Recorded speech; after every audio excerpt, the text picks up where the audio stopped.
Benderanya besar. Benderanya besar. Bagus.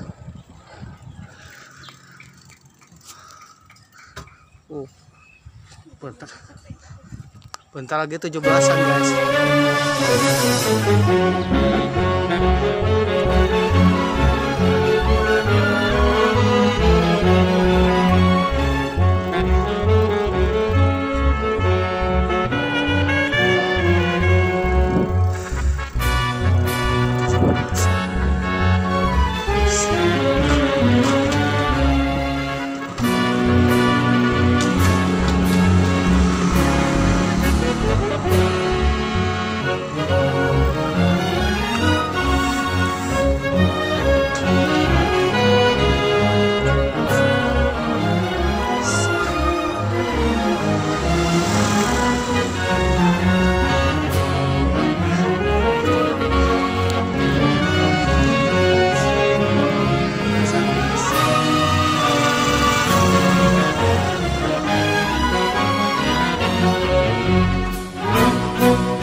Kereta api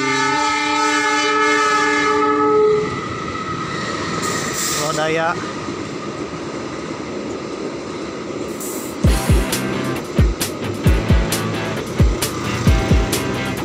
Lodaya. Di atas bumi ini ku berpijak, ada jiwa yang tenang. Di hariku tak pernah ada duka yang terlintas. Ku bahagia, ingin ku lukis semua hidup ini dengan cinta dan cita yang terindah, masa muda yang tak pernah akan mundur. Ku bahagia dalam hidup ini, arungi semua cerita indahku, saat remaja yang terindah tak bisa terulang.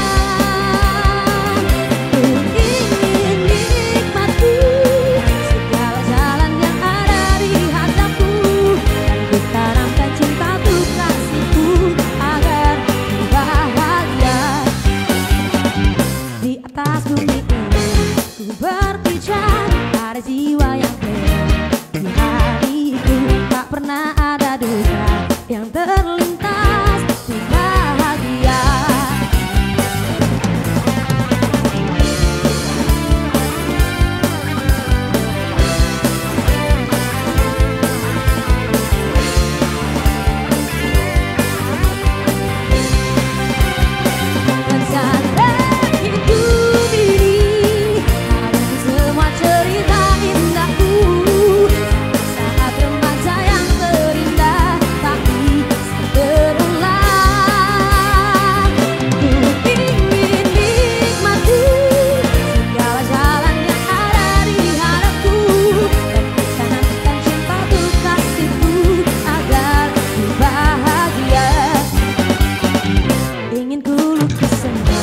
Hidup ini dengan cinta dan cita yang terindah, masa muda yang tak pernah akan mundur. Ku bahagia dalam hidup ini, dalam semua cerita indahku, saat remaja yang terindah tak bisa terulang. Ku ingin nikmati jalan yang ada di hadapku, dan tanamkan cinta untuk kasihku agar ku bahagia.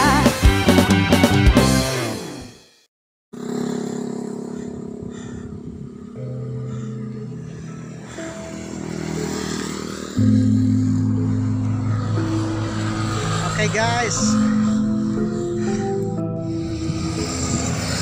di belakang adalah Gunung Sawal. Nah itu yang cukupnya Gunung Sawal tuh. Oh, ya, seperti punggung ikan hiu. Ada nggak kelihatan Gunung Sawal? Tuh belakang tuh. Oh, ya, punggung ikan hiu. Itu Gunung Sawal guys, lambang Kabupaten Ciamis. Nah kalau di sini Kota Tasik, Jalan Lingkar Utara. Aduh, wes. Wes.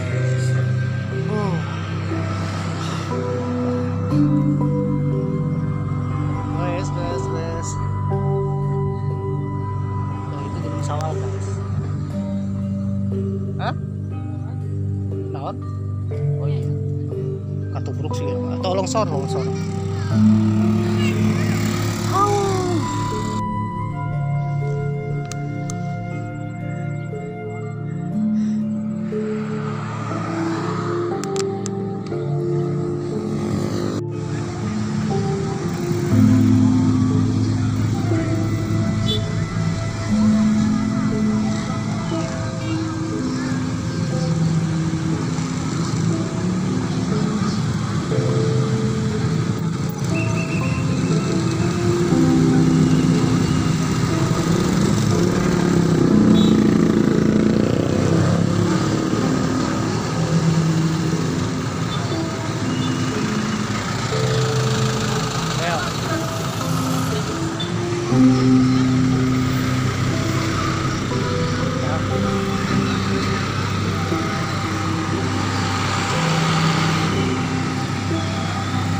Macet guys.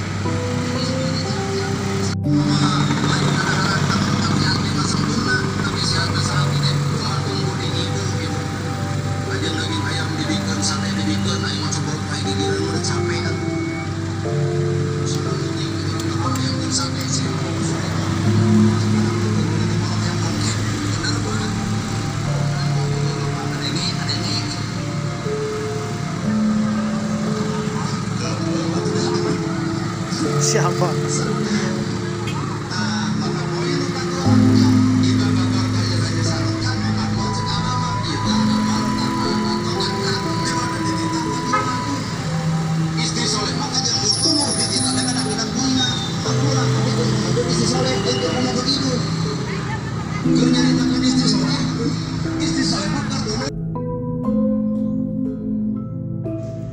Assalamualaikum warahmatullahi wabarakatuh. Sampurasun. Apa kabar dulur-dulur baraya, warga negara Indonesia? Tetap semangat di hari-hari sekitar proklamasi ya kemerdekaan Republik Indonesia yang ke-79 tahun atau tahun 2024. Ya, meskipun video ini tayang ya sudah melewati beberapa bulan dari hari proklamasi pemirsa. Hari proklamasi tanggal sekitar bulan Agustus 2024 pemirsa. Video ini sekitar ya, tapi bukan pas tanggal 17-nya pemirsa, tapi sekitar memang lupa lah. Yang jelas karena sekitar proklamasi ya, hari-hari kemerdekaan di bulan Agustus.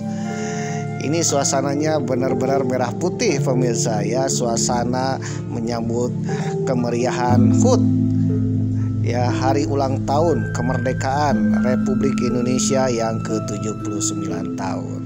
Dan video ini tayang di bulan Desember pemirsa. Jadi udah berapa bulan nih? Udah 4 bulan lebih. Sekitar 4 bulan pemirsa. Waduh.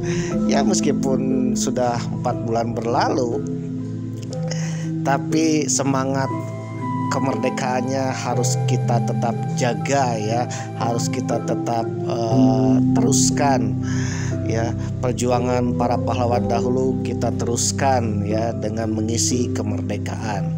Jadi kalau zaman sekarang ya, untuk mengisi kemerdekaan tidak usah mengangkat bambu runcing pemirsa ya, tidak usah mengangkat senjata melawan penjajah, karena pada saat ini penjajah pun sudah menjadi sahabat pemirsa.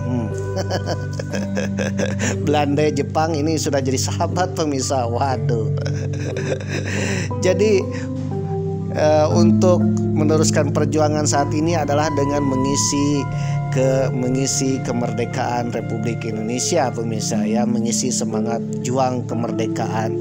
Dengan cara apa mengisinya? Dengan cara marilah kita membuat karya untuk bangsa dan negara ini pemirsa. Marilah kita beraktivitas ya, bekerja atau belajar untuk membangun bangsa ini pemirsa. Ya, untuk berguna bagi bangsa ini. Ya minimal kita, kalau kita belum dapat membuat karya yang bagus bangsa ini, minimal kita tidak mengganggu orang lain pemirsa. Tidak meresahkan, waduh, apalagi membuat orang lain terluka, waduh ya, tidak meresahkan dan tidak mengganggu. Itu salah satu perilaku kita untuk meneruskan perjuangan bangsa Indonesia. Ya, bayangkan kalau kita suka mengganggu orang, suka menggoblok, suka menghina orang, aduh, apa yang akan terjadi ya? Maka akan terjadi konflik pemirsa, akhirnya terjadi perpecahan ya. Akibatnya apa? Bisa membahayakan kesatuan negara kita pemirsa ya. Perjuangan para pahlawan dulu yang rela berkorban untuk membangun bangsa, akhirnya hancur gara-gara kita tidak menghargai, tidak menghormati ya, atau juga suka mengganggu orang lain atau berbuat jahat kepada orang lain pemirsa. Oleh karena itu, marilah kita membangun bangsa ini, mengisi kemerdekaan ya dengan karya kita, atau minimal kita tidak mengganggu orang lain pemirsa. Oke pemirsa, jadi kali ini Mamang meneruskan goes merah putih ya, goes-goes sekitar bulan Agustus 2024, sekitar hari proklamasi kemerdekaan. Yang jelas kalau nggak salah sebelum tanggal 17-an pemirsa. Jadi goes kali ini ya, cerita merah putih kali ini tentang goes-goes sekitar proklamasi. Ada kemungkinan ya beberapa episode ini akan berbeda waktu pemirsa. Entah itu ada yang 1 minggu sebelum proklamasi, ada yang 3 hari sebelum proklamasi, atau pas proklamasi, atau sesudah proklamasi pemirsa. Aduh. Jadi artinya memang banyak video nih ya, kalau dibuang disimpan itu sayang sekali. Ya setidaknya kita gunakan ya, kita abadikan dalam sebuah konten, dan juga mudah-mudahan berguna bagi nusa dan bangsa pemirsa. Apabila berguna, alhamdulillah, Mamang bersyukur sekali. Apabila tidak berguna, ya skip aja. Ya, kalau seandainya video Mamang membosankan, ya tidak menarik, ya skip aja. Simpel dengan Mamang. Oke pemirsa, video kali ini ya sekitar 1 minggu sebelum proklamasi pemirsa ya, minggu-minggu menjelang hari proklamasi tanggal 17 Agustus. Kalau nggak salah 17 Agustus itu hari Sabtu. Nah, dan video ini dibuat 1 hari Minggu sebelum hari Sabtu. 1 minggu atau 6 hari sebelum 17 Agustus pemirsa. Waduh. Tapi meskipun 1 minggu sebelum 17-an, ini aura-aura mistis, aura-aura proklamasinya benar-benar terasa pemirsa. Apalagi banyak berkibar bendera merah putih ya di setiap rumah. Dan juga banyak aktivitas untuk memeriahkan HUT kemerdekaan Republik Indonesia. Salah satunya ada pawai pemirsa. Waduh. Meskipun belum tanggal 17-an. Waduh. Oke pemirsa, Mamang berkeliling kota Tasikmalaya. Aslinya Mamang tanpa tujuan, tapi kali ini Mamang berada di Jalan Lingkar Utara pemirsa ya, Jalan Lingkar Utara Kota Tasikmalaya, atau tepatnya di sekitaran Kecamatan Purbaratu pemirsa. Oke pemirsa, ketika berada di perempatan Jalan Lingkar Utara ya, perempatan persimpangan Kecamatan Purbaratu, yang ke kiri itu ke arah Benteng, yang ke kanan ke arah Pancasila pemirsa. Mamang bertemu dengan arak-arakan, konvoy dan karnaval ya, dari para santriwanti ya, dan santriwan, para santri ya, yang menggambarkan bahwa kota Tasikmalaya itu merupakan kota santri pemirsa. Di mana arak-arakan ini meriah sekali, ada pawai para santri berjalan kaki, naik delman, ada juga replika seperti ulama yang ditandu, ada juga yang lain-lainnya pemirsa, yang menggambarkan bahwa kota Tasikmalaya, begitu juga Indonesia, adalah negeri mayoritas beragama Islam pemirsa. Nah, ngomong-ngomong tentang santri pemirsa, ya, para ulama, ingatlah bahwa Indonesia itu bisa berdiri, salah satu faktornya ada peran para ulama dan juga para santri pemirsa. Ternyata salah satu peranan berdirinya negara Republik Indonesia adalah adanya para santri pemirsa, ya, adanya peranan para ulama yang berkorban dan juga berjuang untuk kemerdekaan Indonesia. Bahkan ada salah satu peristiwa di mana para ulama saat itu, para ulama yang ada di Jawa Timur, ya, mengeluarkan fatwa untuk membela tanah air. Karena membela tanah air ini sama dengan syahid. Apa yang akan terjadi? Terjadinya akhirnya para ulama dan juga dengan para santrinya itu berjuang menghadapi para penjajah. Itu terkenal dengan peristiwa Palagan 10 November 1945 pemirsa, ya, di Surabaya, di mana dalam pertempuran Surabaya ini ada peranan para santri dan ulama di situ. Nah, fatwa para ulama untuk membela tanah air itu terjadi pada tanggal 22 Oktober 1945, ya.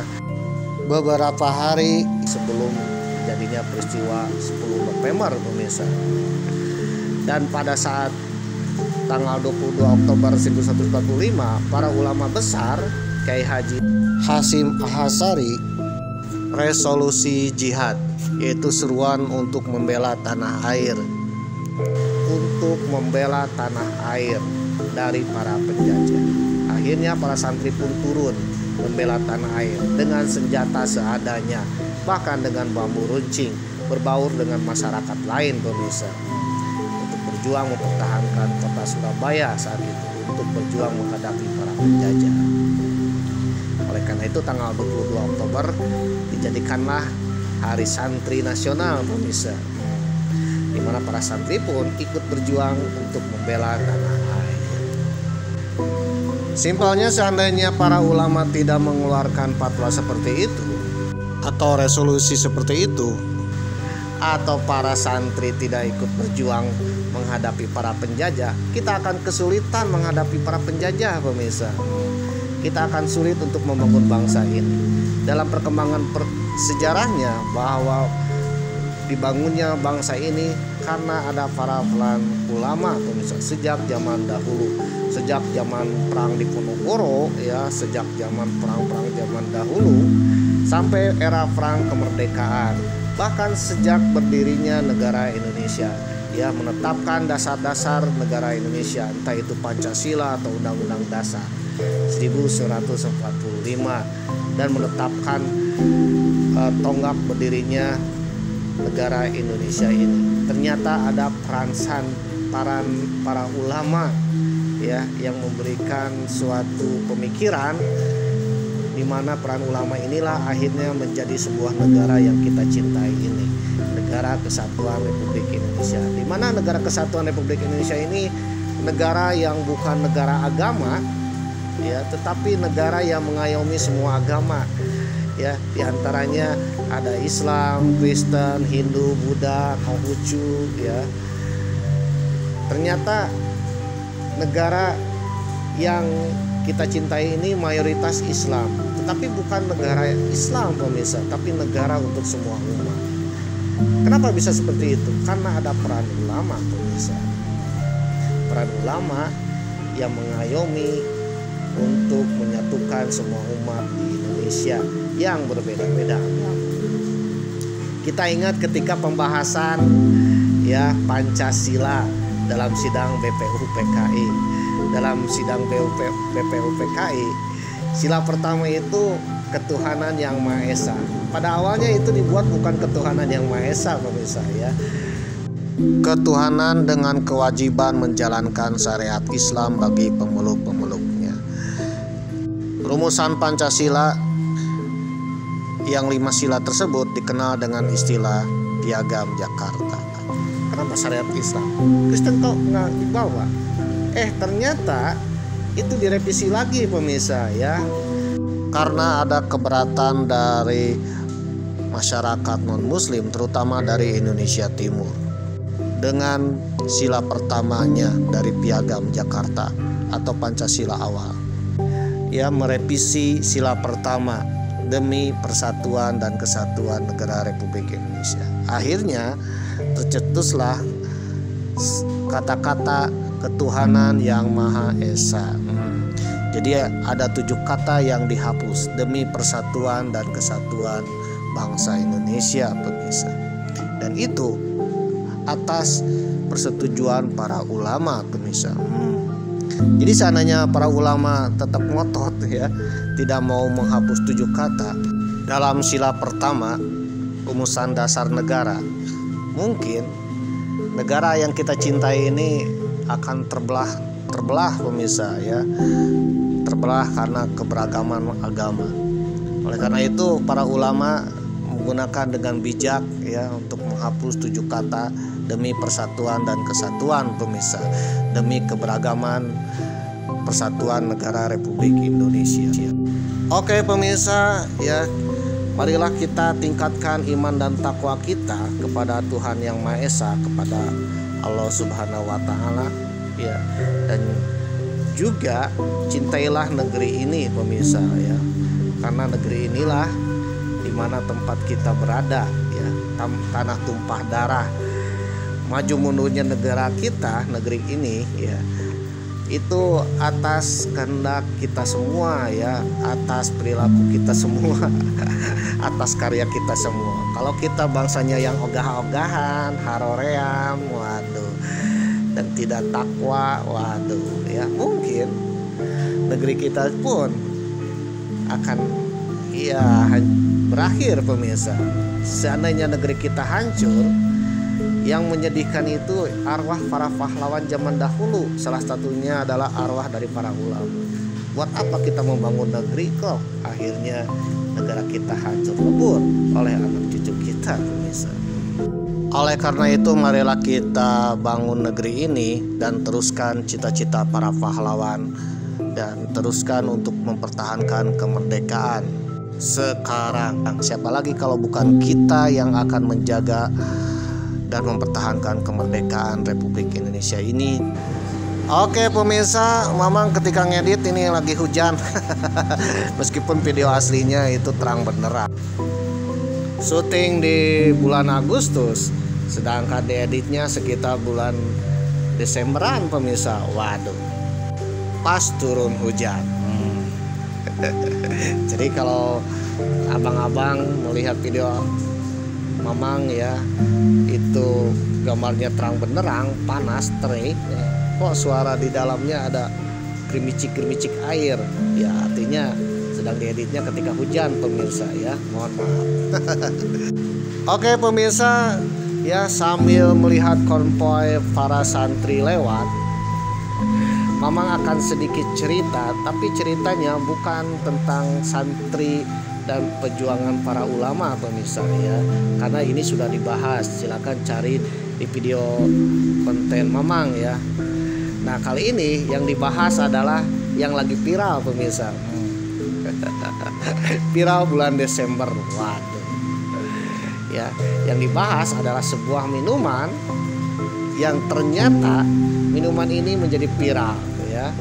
Dan selain viral, ternyata minuman ini merupakan minuman yang dicari sejak zaman dahulu pemirsa ya.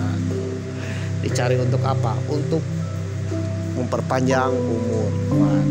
Konon katanya kalau minum ini secara teratur akan memperpanjang umur dan usia. Bahkan konon katanya, ini konon katanya ya, untuk mencegah penuaan pemirsa dan menyehatkan jantung. Penuaan menyehatkan jantung, ditambah menurunkan stres. Nah, 3 faktor inilah seseorang akan umur panjang pemirsa. Waduh, kira-kira minuman apa nih? Viral, yang menurunkan stres, menyegarkan, mencegah penuaan. Aduh. Jadi sekiranya bermanfaat ya silakan tonton, sekiranya tidak bermanfaat atau memboroskan kuota ya skip aja. Dalam hati sih Mamang mudah-mudahan ini bermanfaat ya untuk kita semua. Amin. Oke pemirsa, ketika Mamang sedang ngedit itu bertepatan dengan kondisi di media sosial sedang viral-viralnya pemirsa ya. Viral antara pedagang es teh dengan seorang dai pemirsa, seorang ulama. Waduh. Mungkin saudara-saudara ya yang masih hangat ya sudah tahu apa ceritanya ya, pedagang es teh dengan seorang ulama. Dengan viralnya tersebut membuat kita belajar bahwa adab lebih tinggi dari ilmu pemirsa. Oke pemirsa, Mamang tak akan bahas permasalahan yang viral. Mungkin bagi saudara-saudara yang ingin bahas silakan di channel yang lain pemirsa. Tetapi Mamang akan membahas minumannya. Waduh, ternyata minumannya benar-benar berkhasiat ya. Meskipun tiap hari kita minum ya, tak sadar kita meminum minuman tersebut benar-benar berkhasiat, bahkan bisa awet muda pemirsa. Waduh. Nah, ngomong-ngomong tentang es teh, Mamang akan bahas sedikit tentang es teh ya. Ternyata minuman yang bisa memperpanjang umur kita, bahkan bisa mencegah penuaan ya, dan juga menyehatkan jantung, menurunkan stres, menambah stamina, dan satu lagi memperpanjang umur, yaitu minumannya tak lain adalah teh ya. Kalian tahu teh, kalau orang Sunda bilang teh itu kakak ya, kakak perempuan itu namanya teteh. Tapi dalam bahasa Indonesia teh ini adalah sebuah minuman yang berasal dari daun teh, tea ya bahasa Inggrisnya. Aduh. Ternyata daun teh ini ya merupakan daun yang legendaris, mistis, yang konon dulu dipercaya bahkan diburu ya. Untuk apa? Untuk awet muda pemirsa. Ternyata minuman ini bisa awet muda. Waduh, bisa mengawetkan usia kita. Waduh, pengawet. Ternyata bahan pengawet usia kita adalah minuman ini pemirsa. Dan minuman ini sejak zaman dahulu itu diburu. Dan konon bagi orang yang teratur minum teh ya akan merasa sehat, bugar, menurunkan stres, dan juga mencegah penuaan, bahkan berumur panjang pemirsa. Ini kita sering minum es teh ya, tapi ternyata es teh ini mengandung khasiat yang luar biasa bagi kehidupan pemirsa. Jadi abang-abang yang jual es teh, teh manis, teh ya selain untuk mencari nafkah ya, selain untuk meneruskan perjuangan bangsa Indonesia ya dengan mencari nafkah, nafkahnya bisa mendidik anak-anak untuk bersekolah, akhirnya anaknya pun nanti akan meneruskan dan membangun bangsa ini. Ternyata yang didagangkannya itu mengandung khasiat yang luar biasa bagi kehidupan kita pemirsa. Yaitu salah satunya awet muda. Waduh. Bahkan ada istilah apapun makanannya, minumannya adalah teh botol sosro. Waduh, kira-kira masih ada nggak teh botol sosro? Waduh. Oke pemirsa, menurut kumparan.com dengan judul artikel asal-usul es teh manis jadi minuman sejuta umat di Indonesia, tanggal 20 Januari 2021. Apapun makanannya ya, yang penting minumannya adalah teh botol sosro, es teh es teh manis ya, yang paling manis. Aduh, diaduk dan disajikan oleh yang cantik manis. Oke, es teh manis selalu menjadi pilihan minuman yang tepat. Banyak alasan yang membuat minuman sederhana ini jadi begitu nikmat di lidah masyarakat Indonesia. Mulai dari menyegarkan, manis, hingga minuman pelepas dahaga yang murah meriah. Tapi tahukah saudara-saudara bagaimana asal-usul es teh manis bisa jadi minuman sejuta umat di tanah air? Hal ini rupanya bermula dari masuknya Belanda ke tanah Jawa.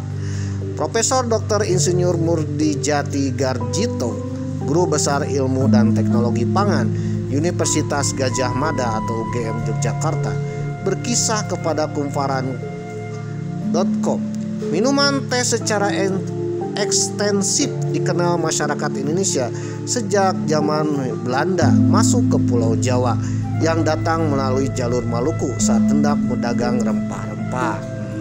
Namun kemudian Belanda tertarik dengan keindahan dan kesuburan tanah Jawa serta Sumatera.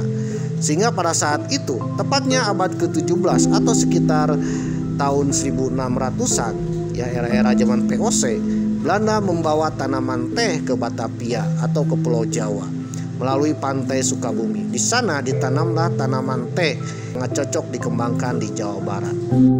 Tanaman teh atau nama latinnya adalah Camellia sinensis pertama kali masuk ke Indonesia pada tahun 1684 oleh VOC Belanda. Oh, jadi artinya teh ini bukan asli dari Indonesia loh. Waduh, kira-kira dari mana nih? Pada abad tersebut berdirilah 131 perkebunan teh. Di abad yang sama berkembang pula perkebunan teh di wilayah Indonesia lain, yaitu Sumatera Selatan dan di beberapa tempat di Pulau Sumatera. Namun perkebunan teh di Sumatera jumlahnya tak sebanyak di Pulau Jawa. Dan kebetulan di Pulau Jawa yang paling banyak perkebunan tehnya, bahkan menjadi kata untuk sebutan kakak, ya, si enteh, si eteh yaitu Provinsi Jawa Barat, pemirsa, ya, daerah Priangan. Daerah Priangan adalah pemasok banyaknya perkebunan teh. Karena mereka mengembangkan teh secara ekstensif di Jawa Barat, maka sebetulnya yang lebih dulu secara ekstensif minum teh di Indonesia yaitu orang Jawa Barat, yang akhirnya menyebar ke Sumatera, Jawa Tengah, dan Jawa Timur.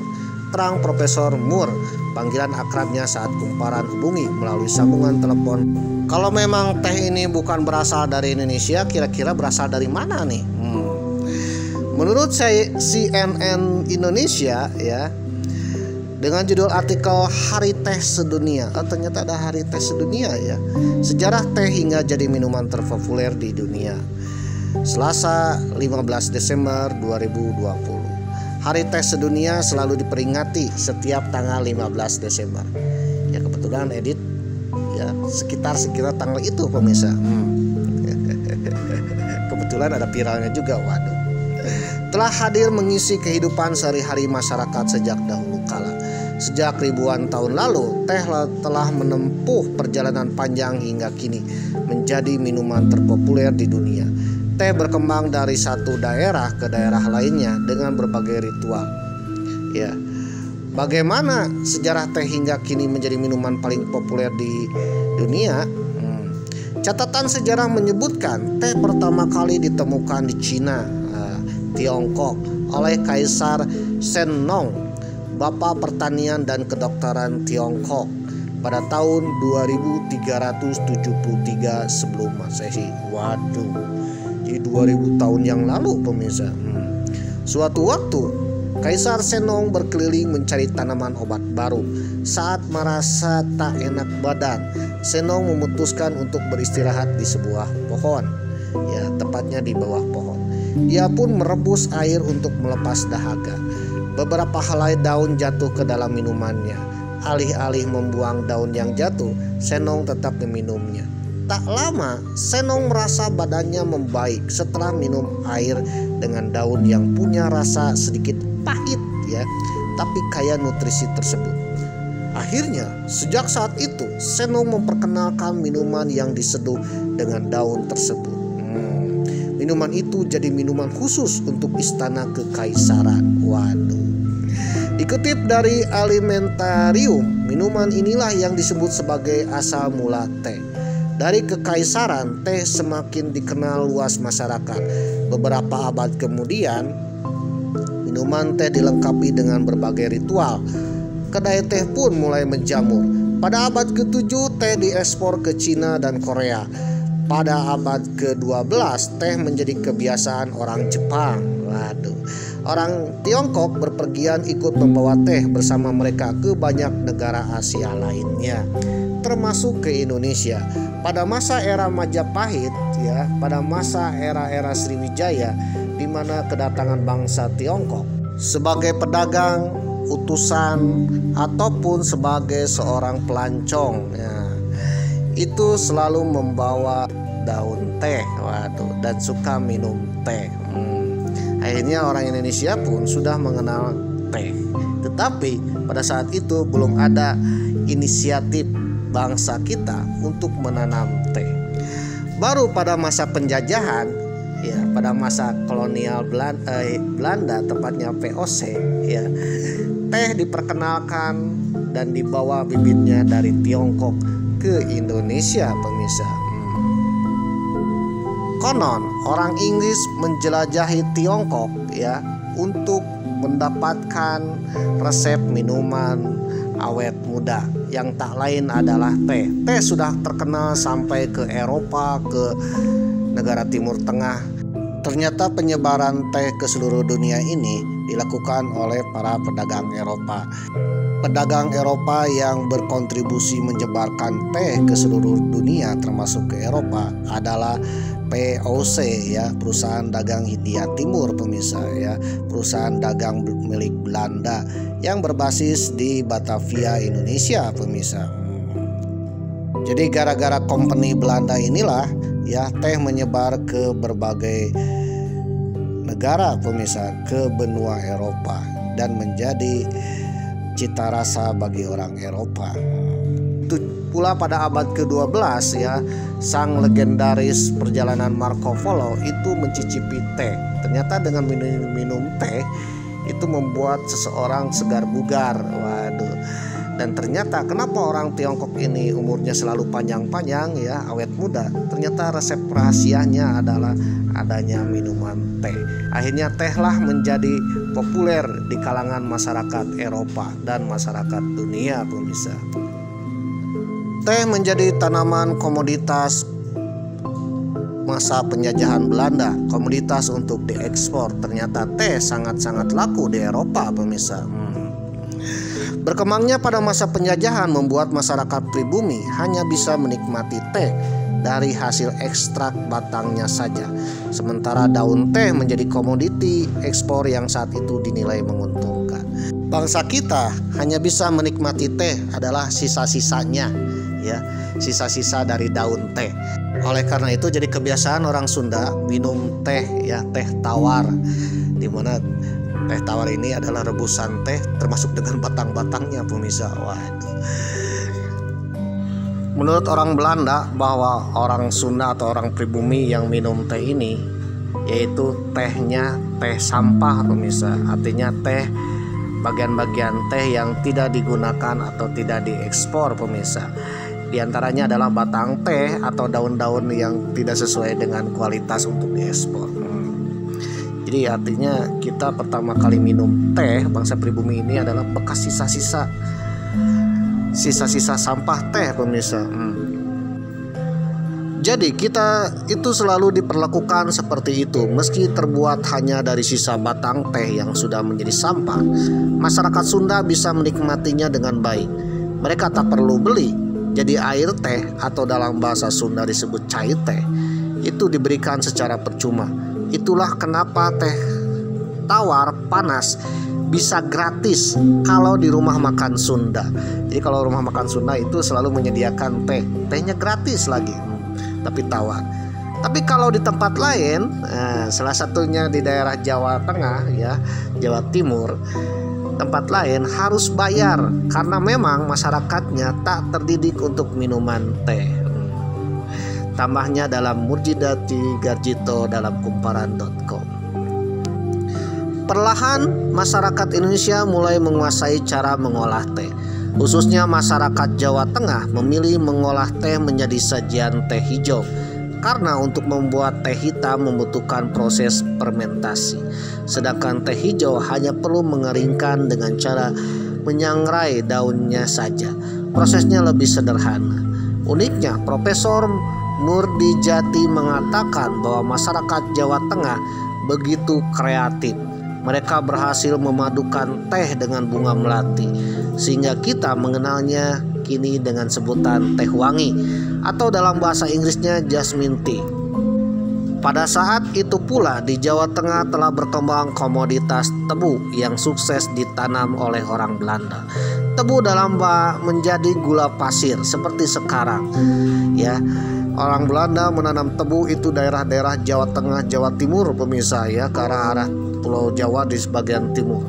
Jadi kalau bagian baratnya adalah perkebunan kebanyakan ya, perkebunan teh. Jawa Barat itu perkebunan teh. Sedangkan Jawa Tengah ke Jawa Timur, ke arah timurnya itu kebanyakan tanaman tebu. Nah, dari tebu inilah nanti diolah menjadi gula pasir. Belanda berhasil mengembangkan komoditas tebu dengan mendirikan pabrik gula yang menurut Profesor Murdijati adalah puluhan jumlahnya di Jawa Tengah dan Jawa Timur. Bahkan di Pasuruan mereka mendirikan laboratorium untuk mengembangkan program pemulihan tebu. Artinya tebu dipilih jenisnya yang paling baik, lalu istilahnya dimuliakan untuk hasilnya menjadi gula pasir bernilai tinggi. Gula tebu dengan kualitas baik pun diekspor. Nah, masyarakat Nusantara hanya boleh menggunakan gula pasir kualitas ketiga yang memiliki ciri butiran kecoklatan. Wah, sejak saat itu masyarakat mengenal gula pasir. Namun jauh sebelum itu masyarakat kita sudah mengkonsumsi secara turun-temurun gula. Tetapi gulanya bukan dari gula tebu, tapi gula kelapa atau aren. Karena di Jawa Tengah pabrik gula banyak sekali, maka masyarakatnya lebih mudah menjangkaunya untuk mengkonsumsi gula pasir daripada daerah lain, termasuk untuk minum. Sehingga timbullah kombinasi ekstrak bangsa Indonesia ya, adanya teh dan adanya gula. Akhirnya apa? Disadukan jadi teh dengan gula, jadi teh manis. Akhirnya bangsa Indonesia mengenal teh manis pemirsa. Nah, kebiasaan teh manis ini ternyata diawali dari daerah Jawa bagian timur, Jawa Tengah, Jawa Timur pemirsa, karena di situ banyak pabrik gula. Ya, pabrik gula, orang Jawa itu selalu memadukan gulanya dengan teh, akhirnya menjadi teh manis. Sedangkan orang-orang Jawa Barat kebanyakan ya sukanya dengan teh tawar, pemirsa. Ya. Kemudian hadir pula kemajuan teknologi terkait pembuatan es. Semakin zaman semakin orang mengenal pembuatan es, sehingga orang Jawa termasuk orang Sunda, Jawa dan orang Nusantara mengenal sajian minuman dingin. Salah satunya adalah es teh manis. Waduh, yang sangat cocok untuk masyarakat daerah tropis. Rasa minuman dingin ini dinilai lebih menyegarkan.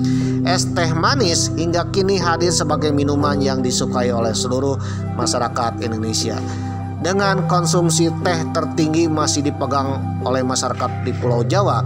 Meskipun begitu, seperti yang kita diketahui, seluruh daerah di Indonesia mengkonsumsi teh sebagai minuman sehari-hari.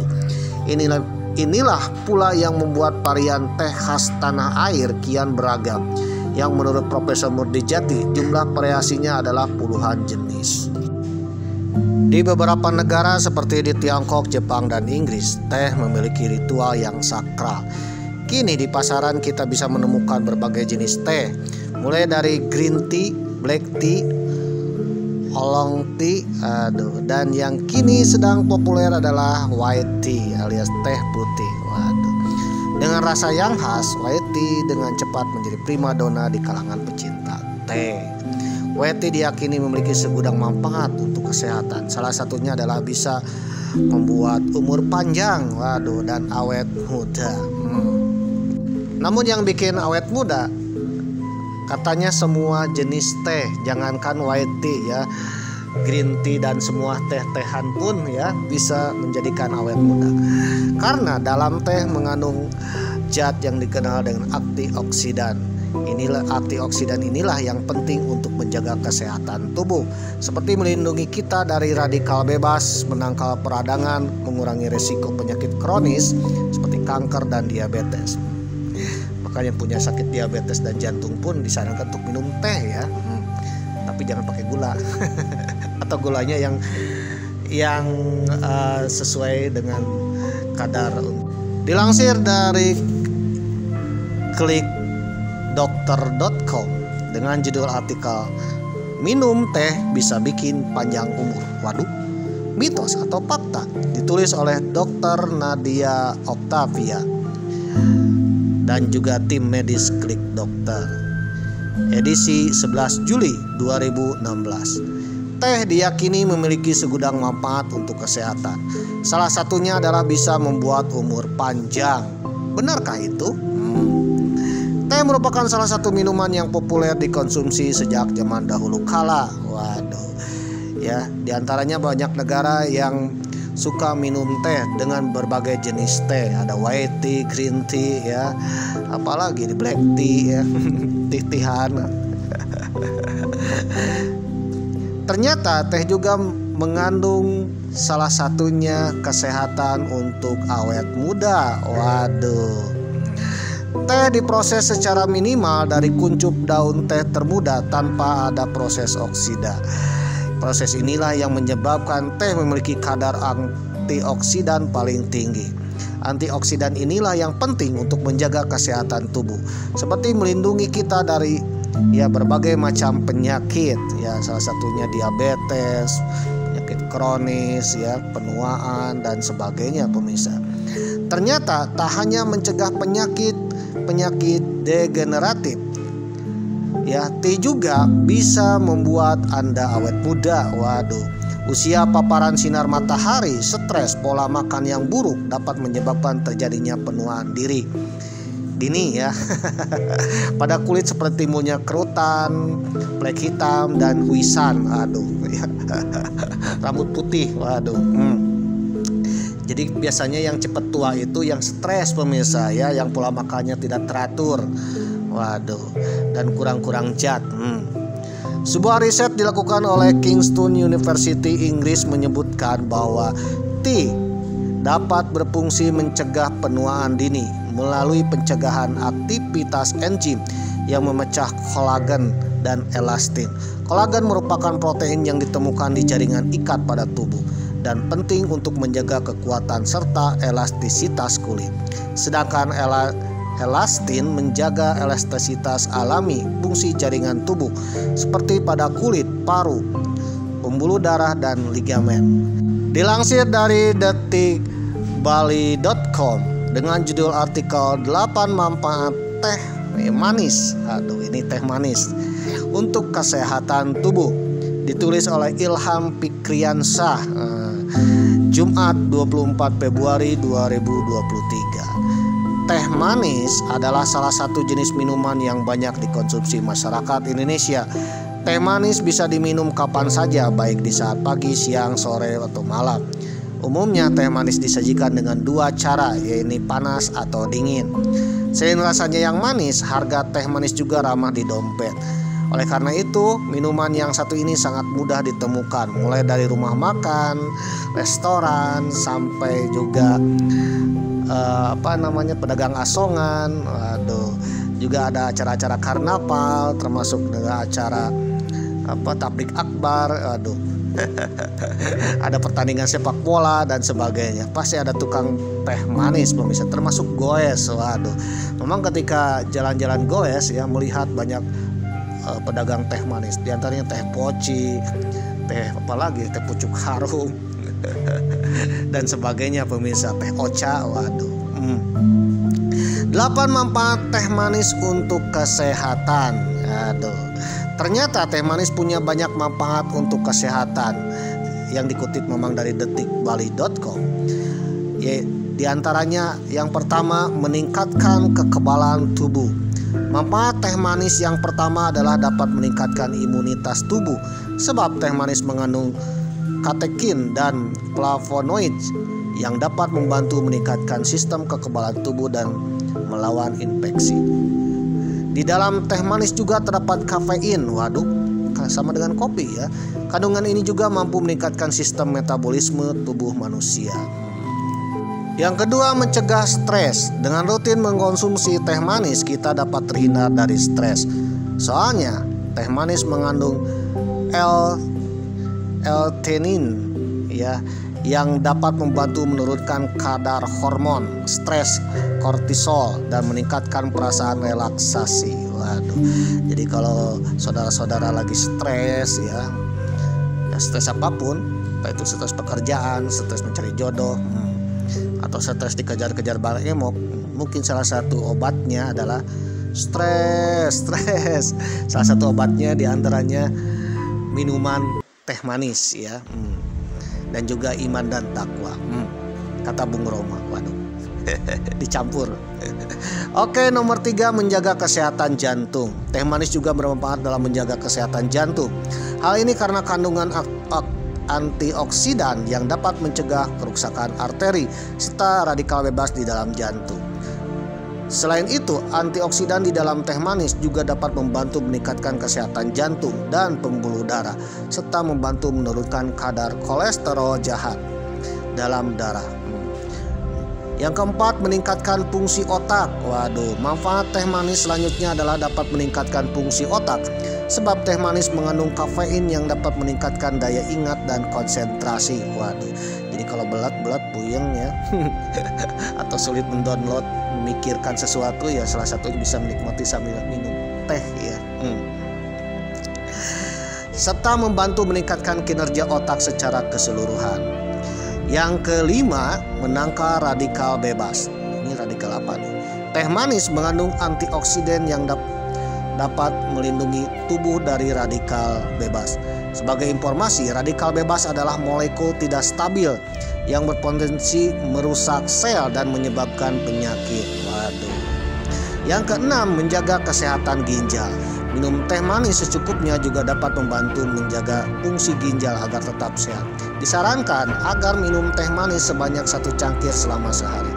Lalu jangan terlalu banyak menambahkan gula. Kalau bisa jangan pakai gula. Itu yang paling sehat pemirsa. Yang ketujuh, menjaga tubuh tetap terhidrasi. Waduh. Minuman teh manis ternyata dapat menjaga tubuh agar terhidrasi. Oleh sebab itu, kandungan gula di dalam teh manis dapat membantu mengisi kembali elektrolit yang diperlukan untuk tubuh. Yang kedelapan, mengurangi resiko infeksi. Manfaat yang terakhir dari teh manis adalah dapat mengurangi resiko infeksi. Waduh. Sebab di dalam teh manis mengandung senyawa yang dapat menghilangkan bakteri berbahaya di dalam tubuh. Oke pemirsa, ternyata teh ini mengandung manfaat yang luar biasa. Entah itu mau teh manis pakai gula atau teh tawar, entah itu jenis teh green tea, black tea ya, atau teh-teh yang lain jenisnya, ternyata bermanfaat sekali. Salah satunya sebagai awet muda ya, sebagai kesehatan, dan juga untuk menambah sehat umur panjang. Ya memang kalau yang namanya umur kan hanya Tuhan yang tahu. Tapi dengan menjaga kesehatan, mudah-mudahan kita bisa berumur panjang pemirsa. Dan salah satunya minum teh ini ternyata menyehatkan sekali. Dan satu hal lagi, segala sesuatu itu bermanfaat kalau kita minumnya sesuai dengan aturan pemirsa. Tapi segala sesuatu itu tidak akan menjadi manfaat, bahkan berbahaya kalau kita minumnya tidak aturan. Misalnya kita sering minum teh manis ya, 1 detik sekali atau 1 jam sekali, itu kurang baik bagi kesehatan. Di antaranya bisa menambah gula darah naik ya, bisa menyebabkan hal-hal yang negatif lainnya. Oleh karena itu, meskipun teh itu bermanfaat, tapi minumlah sesuai aturan ya, jangan yang terlalu maniak lah minum teh. Nanti bisa merusak tubuh. Nah, apabila kita minumnya sesuai aturan, insya Allah akan mendapatkan manfaat yang luar biasa. Salah satunya kita bisa awet muda dan sehat panjang umur. Karena sejak zaman dulu, teh ini dipercaya bisa memanjangkan umur pemirsa. Waduh, dan mengawetkan muda, bahkan mempercantik, mempertampan. Waduh, kulit yang rurik-rurik itu akhirnya pori-porinya meninggal ya, akhirnya berubah menjadi kulit yang baru dan seperti awet muda pemirsa, bersinar terang dan menurunkan stres. Aduh. Oke pemirsa, jadi itulah khasiat dari teh ya, salah satunya teh manis ya, teh-tehan dan semuanya. Oke pemirsa, jangan lupa ya minum teh supaya awet muda.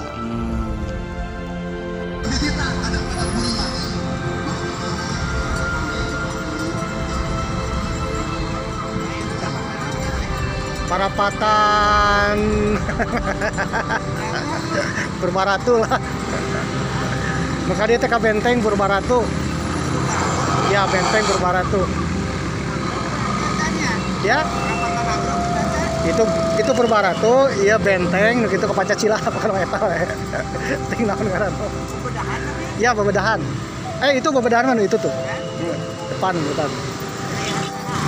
Iya, iya mana ke Pancasila langsung. Tadi gitu ya, Sa. Yang ke belok. Kita di tengah-tengah anu ka dieu gitu. Ke kiri.